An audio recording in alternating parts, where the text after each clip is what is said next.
Good evening বন্ধুরা, life with স্মাইলের আরেকটি নতুন ব্লগে তোমাদের সকলকে স্বাগত। আশা করি সবাই খুব ভালো আছো আর সুস্থ আছো, আর আমরাও এখানে বেশ ভালো আছি। আর আজকের ব্লগটা বিকেল থেকেই শুরু করলাম। এখন বাজে মোটামুটি 4টে বাজে। তা এখন ছাদে এসেছি। আজকে হাজব্যান্ড বাড়িতে নেই, তা ও থাকলে আমাকে এই বিকেলের টাইমটা ছাদে আসতে হয় না, কারণ জামা কাপড় যেটুকু থাকে ছাদে তা ওই নিয়ে যায়, আর তার সাথে তো পাখির ঘরের কাজগুলো করে।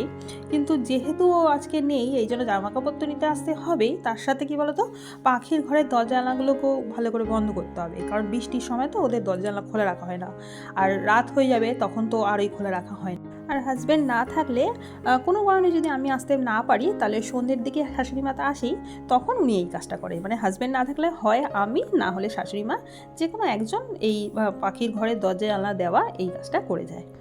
আর একটু করি না, হাঁটাহাঁটি করছিলাম। অ্যাকচুয়ালি কী বলতো, আকাশটা এত সুন্দর লাগছে, অনেক দিন পরে এত সুন্দর আকাশ, বেশ ভালো লাগছিলো। মনে হচ্ছিলো সামনেই পুজো চলে আসছে, তাই আকাশটার দিকে তাকাচ্ছিলাম আর একটু এদিক ওদিক ঘোরাঘুরি করছিলাম। তারপর জামা কাপড়গুলো নিয়ে নিচে চলে আসলাম। নিচে এসে এই যে কটা ভেজা জামা কাপড় ছিল সেগুলো তো বারান্দায় দিয়ে দিয়েছি, আর শুকনোগুলো গুছিয়ে জায়গায় রেখে দেবো। আর তার সাথে একটু বিছানাকে গুছিয়ে ঘরটাকে ঝাড়ু দিয়ে তারপরে চলে যাব মেয়েকে আনতে। কদিন ধরে মনটা সত্যি খুব খারাপ লাগছে। টিভিতে যেসব হচ্ছে কলকাতার আর.জি.কর হাসপাতাল নিয়ে যেটা হচ্ছে, সেটা নিয়ে মনটা সত্যিই খুব খারাপ লাগছে।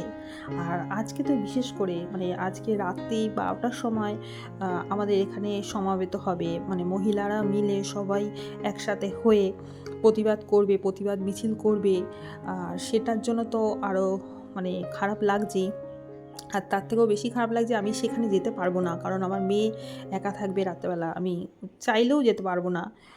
সে ঠিক আছে, না যেতে পারলেও আমার পুরো সমর্থন থাকবে তাদের জন্য, যারা এই যেই কারণের জন্য সমাবেত হচ্ছে।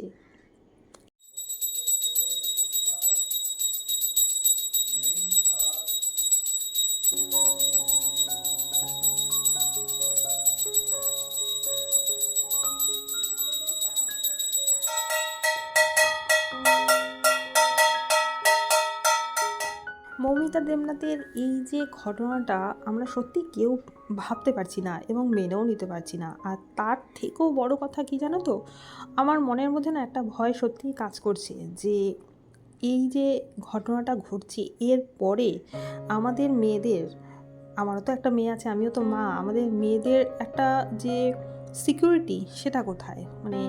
সত্যি ভয় লাগছে মেয়েদের ছাড়তে। আমার হাজব্যান্ড সবসময় আমাকে বলে যে মেয়েকে একা ছাড়ো, না হলে ও চারদিকের পরিবেশ বুঝতে পারবে না। আমিও ভাবতাম যে সত্যি তো, মেয়েকে ছাড়তে হবে, নাহলে ওর বড় হচ্ছে, ও বুঝতে পারবে না চারদিকের পরিবেশ কি, একা চলতে পারবে না। সেটা ভাবতে গিয়েও এখন না ভাবি যে দরকার নেই, আমাকে ছাড়তে হবে না, আমি মেয়েকে ছাড়বো না। কারণ এই যে মৌমিতা দেবনাথ, ওর বাবা মাও তো ওকে ছেড়েছিল বলো, আর ও তো একজন ডাক্তার, কত বড় ডাক্তার, ও যথেষ্ট বোঝদার মেয়ে ছিল, তারপরেও তো ওর সাথে এই রকম অত্যাচার হলো, ওকে শেষ করে দেওয়া হলো। তাহলে আমি যে আমার মেয়েকে ছাড়বো কোন ভরসায়, একা একা যে ছাড়বো কোন ভরসায়? এই সমস্ত কিছু সত্যি মনের মধ্যে কাজ করছে, শুধু আমার না, আমি জানি প্রত্যেক কটা মায়ের মনের মধ্যে কাজ করছে, তাদের সন্তানদের নিয়ে ভবিষ্যতের কথা ভেবে, যে কি করে আমাদের মেয়েদের ছাড়বো। কাল আমাদের স্বাধীনতা দিবস, আর এতগুলো বছর হয়ে গেল আমাদের দেশ স্বাধীন হয়েছে, কিন্তু আমরা নিজেরা কিন্তু স্বাধীনতা পাইনি।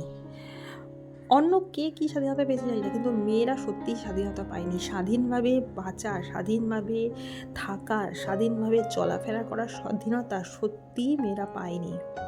ভগবানের কাছে প্রার্থনা করি, মৌমিতা দেবনাথের বাবা মাকে অনেক অনেক শক্তি দিক, তারা যাতে সোজা হয়ে দাঁড়িয়ে নিজের সন্তানের জন্য লড়াই করে যেতে পারে। ব্যাস, এর থেকে আর কিছু বলার নেই। আর আজকে আমি জনসমাবেশে যেতে পারলাম না বলে আমার সত্যিই খুব খারাপ লাগছে। ঘরের কাজকর্ম তো করতেই হবে, কারণ এটা না হলে তো চলবে না, আমাদের সংসারের কাজ করতেই হবে। তা তখন সন্ধেবেলা অনেকগুলো কাজ করেছিলাম।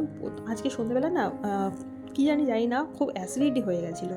তা ওই একটা জলজিরার প্যাকেট ছিল, সেটা খেয়ে নিলাম, খেয়ে ঘরের অনেকগুলো কাজ করলাম। কি বলতো, পরের দিন 15ই আগস্ট, আর আমার মেয়ের না সেদিনকে স্কুলে একটা প্রোগ্রাম আছে। তা সেই প্রোগ্রামে তো যেতেই হবে, মেয়েকে অ্যাটেন্ড করতে হবে। আর তার সাথে কী বলতো, স্কুলের গাড়িও দেবে না, তা আমাকেই যেতে হবে। আর সেই সকাল 6:30টায় বেরিয়েছি পরের দিন, সেই আস্তে আস্তে 12:30টায় বেজে গেছে।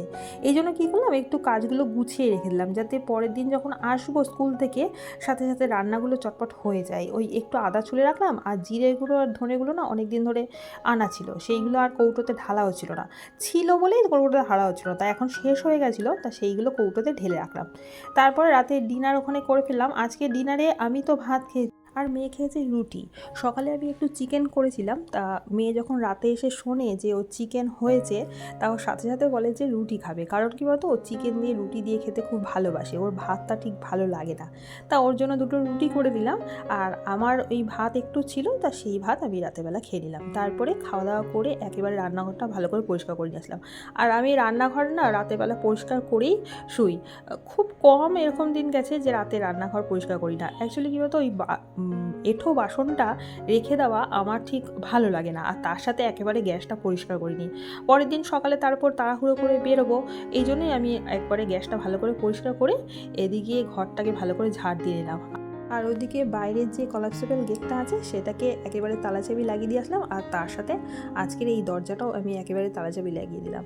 এমনি সময় না তালাচাবিটা দিই না, কিন্তু আজকে একটু ভয় লাগছে বলেই তালাচাবিটা লাগালাম। তারপরে এখানে বিছানাটা গুছিয়ে একবারে ড্রেস চেঞ্জ করে শুয়ে পড়বো। আর তাহলে বন্ধুরা, আজকের মতো এখানেই শেষ করলাম। Tata, bye, good night.